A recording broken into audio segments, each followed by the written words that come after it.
Good Friday afternoon, everybody, and welcome to the end of the second week of the course. As I promised, I've gotten back on track. Thank you, snow day today, which isn't actually snowy, it's rainy out today. I've gotten back on track, and hopefully I'll maintain my pace of summarizing the week in video. And so without wasting any more time, I'd like to get that underway. So where are we? Right now, my marking is underway, and I had promised that by Friday it'd be caught up. I do plan to keep that promise if I can. Right after this, I'm going to be getting down to doing some marking, but it may be until the end of the weekend. But certainly by the end of this weekend, I've got the plea for dialogue submissions graded. I'm going to have the logical fallacies submissions graded certainly by the end of this weekend, and I'm just going to keep going from there and try to get caught up. Basically what I do is I wait for like a full, what I consider to be a full set, which is once I get over 20 of a particular assignment, that's when I grade them. So I'm still waiting for my philosophy for kids, some of those to come in before I grade that set. But like I said, my goal certainly is to get caught up with my marking. My apologies for not being there right now. And as far as knowing your grades, I've gotten a couple of people have emailed asking about their grades. You can see what your grade is for a particular assignment on D2L, but you can't get like an overall calculated average of where you are in the course. But part of the reason why I'm behind in my grading is because I'm tinkering with Google Sheets to create like a publishable website for each individual student, showing them a breakdown of what their marks is, which would then get updated kind of like in real time, which I think is important for 4U students to know where their marks are coming from and why you have the grade that you have.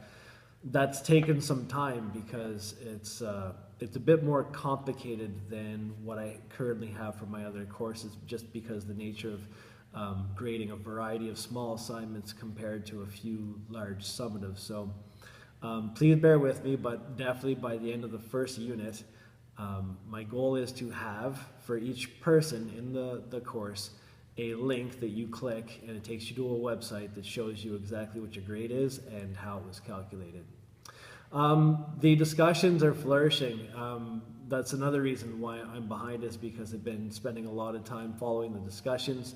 And like I said last time in my last video, take it as a compliment. If it seems like I'm following you around, constantly questioning everything that you say, take that as a compliment, because what it means is I'm impressed with your ideas and I want you to pursue them even further. Those discussions have been very good and I'm happy with how they're going. Certainly though, there are some students who are lagging behind. There's some students who are in the course who haven't even posted yet. And at this point, I think it's really important for me to just speak to those of you who have gotten emails home, phone calls home today, or last week too. I sent out emails last week for absences.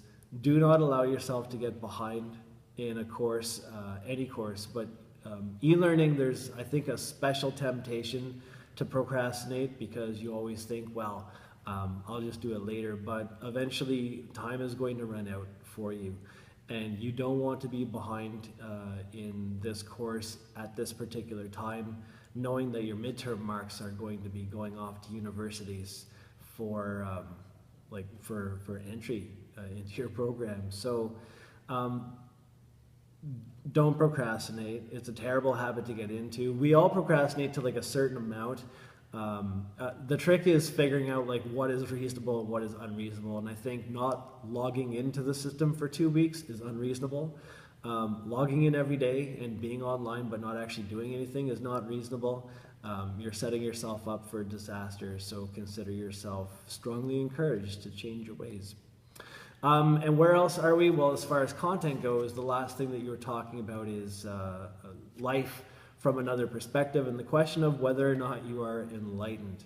Just to clarify what that word means, to be enlightened means to be in the light. And if we use this metaphor of light versus darkness to compare knowledge and ignorance, to be enlightened means to be informed to be knowledgeable, to be wise, all of those things is enlightened, and it's the opposite of to be in darkness, which, with that metaphor, the connotation of it is that you're sort of like you're ignorant, or you haven't put much thought into things. It's like in the cartoons where the little light bulb goes off in above somebody's head. That person, that's a moment of enlightenment. If you never had that light bulb moment, it means that you're not enlightened. So for that activity, thinking like Confucius, basically what I'm looking for people to do is to just look at life from another perspective, from the Eastern perspective, and to just get like acquainted with the idea that there is not just Western philosophy, but also Eastern philosophy. However, this course is very Europe-centric, and we are going right back to the Western perspective for next week. So that is where we're heading. Where are we going? The question is, does God exist? And I alluded to that earlier on in Monday's lesson, or Monday's video. I forgot about the enlightenment lesson. I was getting ahead of myself, and I didn't post the Does God Exist lessons until today. So they are up and running, and it's a two-part lesson. And originally there was a couple of assignments that were due at the end of the first half of it, like after part one, and then there were two more after part two, and I've shortened that down. And simply what you have to do for the part one of the lesson is just to cover the lesson content. I think that from my point of view, it makes more sense to cover the entire question first before doing an activity, because it is so closely related. Basically, we're looking at 4 arguments in favor of the existence of God, and the first, like part 1 covers 2 and part 2 covers the other 2.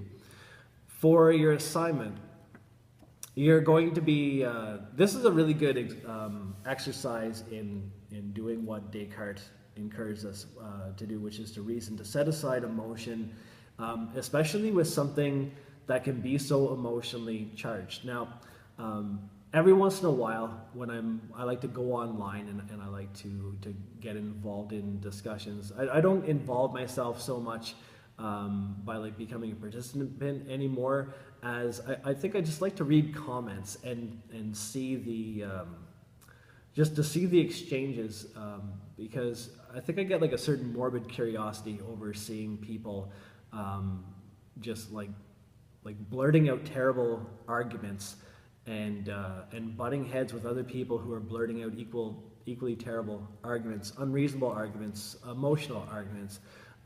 These are people who they're not in the light. They're not enlightened. If every argument you give for anything, any subject, comes from pure emotion or pure impulse or just personal bias that hasn't been thought through, it's not an enlightened perspective at all. So this topic, I'm interested in seeing how a group of 4U students is going to handle it. There's going to be a Dropbox assignment, and there's going to be a discussion. And both those are posted right now. The Dropbox assignment asks you to look at the 4 different arguments in favor of the existence of God. So you've got your cosmological argument, ontological, teleological, and the mind-body problem. Looking at all 4 of those and basically deciding, like, of those 4, which is the most compelling, which is the most persuasive, or which is the least compelling, the least persuasive, and then also looking at the counter arguments. So for each of those 4 arguments, a series of counter arguments is presented, and you get a chance to look at those. And same thing. So really, what I'm getting at here is this assignment, I think, has less to do, it certainly doesn't have anything to do with religion. And it doesn't have a lot to do with spirituality. It has to do mostly with like evaluating the quality of argument. My thoughts for, what would I want students to get out of this course at the very end? I would like for my students, if they ever did get into a debate on any topic, to be the person who's approaching that topic, regardless of what their position is, approaching it from a reasonable angle. And so in order to do that, you have to be willing to look at both sides, just like the lesson 5 with the looking at the Eastern perspectives, and questioning, yourself. Are you an enlightened person? You may think so from a Western perspective, but what about from an Eastern perspective? What would Confucius have thought? By the way, if you're still unsure, if you have got an older brother or sister who you call by their first name, automatically Confucius would say that you're not enlightened because you don't recognize your place in the hierarchy. The reason why I know that is because half of my family is Vietnamese, and that was a very steep learning curve for me. Like, as you know, a Canadian going to Vietnam, finding out that I had to learn all these different pronouns for people, because I wasn't allowed to call my older brother, Hu Phuc is his name. I can't call him that. I've got to call him An Hai, which means brother number 2. But anyways, just a little bit of an aside there. Getting back to what I was saying, this exercise is mostly about evaluating the quality of argument. So we're talking about the existence of God. We could be talking about anything though. 4 arguments are presented, counter arguments are presented. Your assignment is to look at these things as critically and as objectively as you can, and to judge which ones seem most persuasive, which ones seem least persuasive. You've got a bit of a choice involved with your writing assignment, which is going to be a 1-page response. On that note, a piece of feedback for a lot of people for the plea for dialogue assignment, which was a response to a reading, and this is also a response to reading. Make sure that you refer to the content.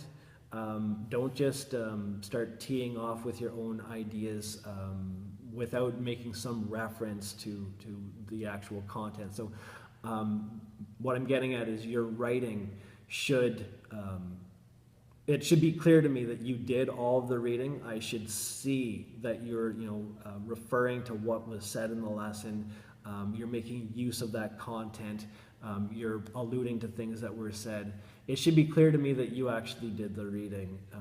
And one question I always ask myself when I'm grading these things is, this answer that I'm reading, is it possible to generate this answer without even doing the readings? All right. So that is the writing assignment, and then there's going to be discussion. You're going to think like a theist, a deist, or an atheist. So the difference between those, an atheist is a person who does not believe in the existence of any God, whether personal or impersonal. A theist is a person who believes in a personal God, like a being who directs the universe. A deist is a person who believes that there's such a thing as God, maybe personal, maybe not, but they're sort of like removed from life, in the sense that they don't direct it. They created the universe, but they created it with a certain set of laws that govern it, and they've just taken a step back and they're letting things ride out, if they're even a they. From the Eastern point of view, in a lot of cases, you would look at God as not even necessarily being a personal being. So the question I have, why am I here, is an intentionally vague question.